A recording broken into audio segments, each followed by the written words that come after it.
Today we're going to look at John chapter 6. And this is a very exciting chapter because in this chapter we see that Jesus' ministry is gaining momentum. Thousands upon thousands of people are following after him because he absolutely was the real deal.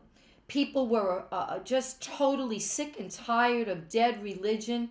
But we know that with crowds comes problems. Not only did Jesus want to teach them, he wanted to heal them, but he also wanted to feed them. And I could imagine the disciples' frustration, thinking, enough is enough. God, just send them away. And Jesus asked poor Philip, where shall we buy bread that these might eat? These 5,000 people might eat. Now we know that the answer was way above Philip's pay grade. Philip didn't have the answer for that, but the Bible says that Jesus was just asking Philip because he was testing him. He knew what he was going to do. Just like when he asked Ezekiel, can these bones live? And Ezekiel gave the right answer. He said, only you know, Lord. Thank God that when he asks us questions that are way above our pay grade, he really knows the answer. Well, in this chapter, we see two different sides of Jesus. We see a calculated side of God, and we see a not so calculated side of God. In the other Gospels, we see that God was very calculated. He told the disciples to have people sit in groups of 50s and 100s and on green grass.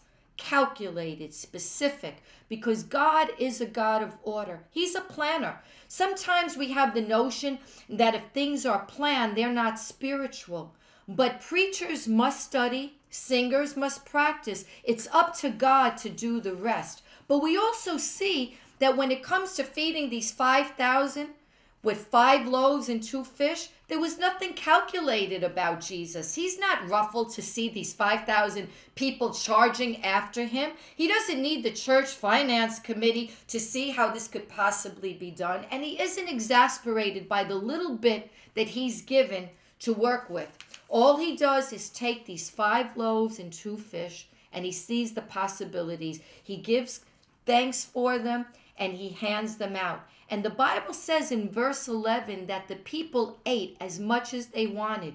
Get that. They didn't only get 1 fish sandwich. They ate as much as they wanted, which tells me we have as much of God as we want. But the Bible also tells me that the 12 that served, they walked away with 12 baskets full, which tells me that when we serve, we will receive a whole basket full of blessing that we're never without when we give to God. So listen, this is the lesson today. When it comes to matters that require order and balance, be very calculated. Count the cost, but don't ever be calculated when it comes to matters of faith.